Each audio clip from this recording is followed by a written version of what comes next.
So take a look at my face. The face that you see is the face of a young guy who used to be homeless. Let's start out in the year 2000 when I was about 10 and a half years old.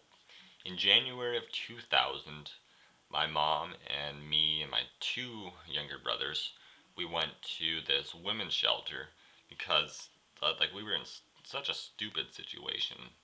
Um, the it was we were kind of like in almost like a drug house. It was people the people who were living with us were like drug addicts, and my mom's boyfriend was just terribly drug addicty and stuff like that, and it was not a good situation at all. I guess it's almost kind of hard for me to express because I don't really like talking about it so much. So we stayed at that shelter with a whole bunch of other people. It was a brand new shelter, so it was okay. We stayed there for probably over a month or so until we got into our own one bedroom or a couple bedroom house. And everything was okay for a while. We stayed in that house, me, my mom, and my two younger brothers. And then eventually in the year 2001, in July 2001, we ended up being homeless. But let's backtrack a little bit. In that house that we were living in for that year, um, situations were not really great there either. We've always been my family's always been pretty poor, and at that time we were very poor. My mom didn't have a job, and she was very depressed.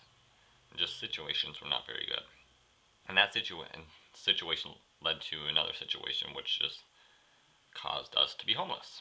And actually, I remember the Christmas before our homelessness, we were so poor that my mom could not buy one Christmas present, and the only way we actually had Christmas presents was because somebody actually bought us some for her. So in July of 2001, we were homeless, and I think at the beginning we stayed at this really cheap motel for a while, for like 2.5 weeks or so, I would say. And then eventually the money we ran out and we had nowhere to go. And I think we slept in the car a couple nights. And and my mom knew we couldn't do that, me and my brother and my younger brothers. So what she did was she drove us to Chicago, and from Chicago, me and my one brother, we went and we stayed with our dad for the month of August. And my actually two younger brothers now, if you can believe that, um, they went and into like a foster care system. While me and my brother and my dad were traveling with my dad, he was a salesman, and so we stayed in hotels the entire month of August and a little bit of September. When we got back to Minnesota, me and my brother, because we had to go to school, we still had no place to live. Imagine that, coming back to a state to go to school and you don't have anywhere to go. Just imagine my thoughts at that time.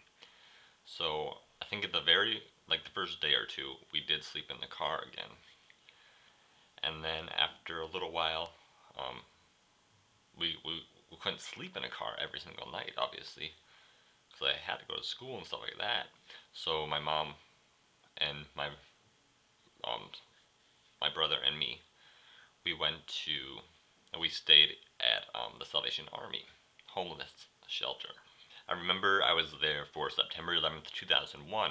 That was one of our first days there. And at this homeless shelter, it's a whole bunch of people, men, women, children, old people, a whole variety of people. They all live in this small space. At this particular shelter, there was several rooms. Some guys would sleep together, and there's just one room for families, and then probably a couple rooms for couples or something. So me, my brother, and my mom, we stayed in a room, and then another family came in, so we shared that room with them. There was just bunk beds in the room, and that's all there was. Bunk beds and blankets. You could stay at that homeless shelter for 45 days, I think it was. So we were there, or maybe it was 30 days, because we were there so long that our time ran out. So the person who worked there, one of the people who worked there, kind of fudged the numbers and lied so that we could stay there longer, because otherwise we would have had no place to go. At the homeless shelter, there's like a kitchen. You just share everything. You share the bathrooms, you share the laundry facilities, all that stuff. And you have to do chores and stuff like that too, I think. if I remember correctly. Um, and then during the weekends, you can't stay there. During the weekdays and weekends, you can't be there until a certain time. I think it's like 3 p.m. So you have to leave in the morning and you have to go someplace. So during the weekends, we would have nowhere to go, so we'd just go to a park the entire time. For like half the day, every weekend, and it was starting to get colder, we'd be at the park all the time. Eventually, the one family that was staying in the same room as us, they had to leave, and a mom and a little baby was gonna move into the room with us. And my mom had a small little baby herself, and she did not want to deal with that. That would reminded her of a bad situation, so we just left, and we had no place to go. So again, I think we just drove around for one whole night, and then eventually, one of the nights we actually had absolutely no place to go. So we drove to my mom's sister's house, and we stayed there for a night. And then shortly after that, my grandma paid for us to be at another cheap hotel for the entire month of November until some kind of place was ready for us to live in. So I stayed at another hotel for November. Good thing because it was cold by then. In Minnesota, it's pretty cold and snowy even in November. So finally, around December 1st, or we finally had a place to move into. So we left the hotel and we moved into the place. And luckily, I have not been homeless since. I have had to deal with some more stupid situations again, but not for the past several years. So that's very great. And I anticipate my future years are going to be a lot better than some of my earlier years. Now, why am I sharing this story with hundreds and hundreds and hundreds of people? Well, because I know out of these hundreds and hundreds and hundreds of people who hear this story, some of you guys perhaps feel like life just isn't going all that great for you right now, or you feel sad about something, or you feel like things could be better, or if you don't feel like that, you will sometime in the future. And my message to you guys is that if you can get through your difficulties and you can stay strong and positive, usually things turn out better in the future, as is my case and is continuing to happen year after year with myself. So stay strong and stay positive, and usually you can get through whatever difficult situation you are in. And it might be difficult for sure, but in the end, you'll be a stronger person. You hear that cliche, but in the end, it really does make you a stronger person. For example, I've never had a problem really with being gay.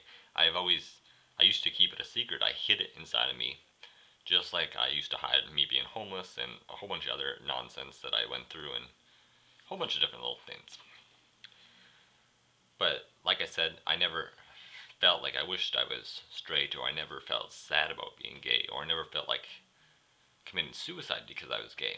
And I attribute that to being homeless and some of the other silly things I went through, because being gay didn't really seem all that bad to me. I had a good place to live. I have a good place to live. I have food and safe place. I go to school. I'm very good at school. And being gay was just one aspect of me, and I never felt sad about that. So perhaps this gives you a little better understanding of who I am and why I am the way I am. Like I've always tried to stay positive and happy and stuff, and things usually work out well for me. So stay positive, guys. Stay happy, and hopefully things will work out well for you too.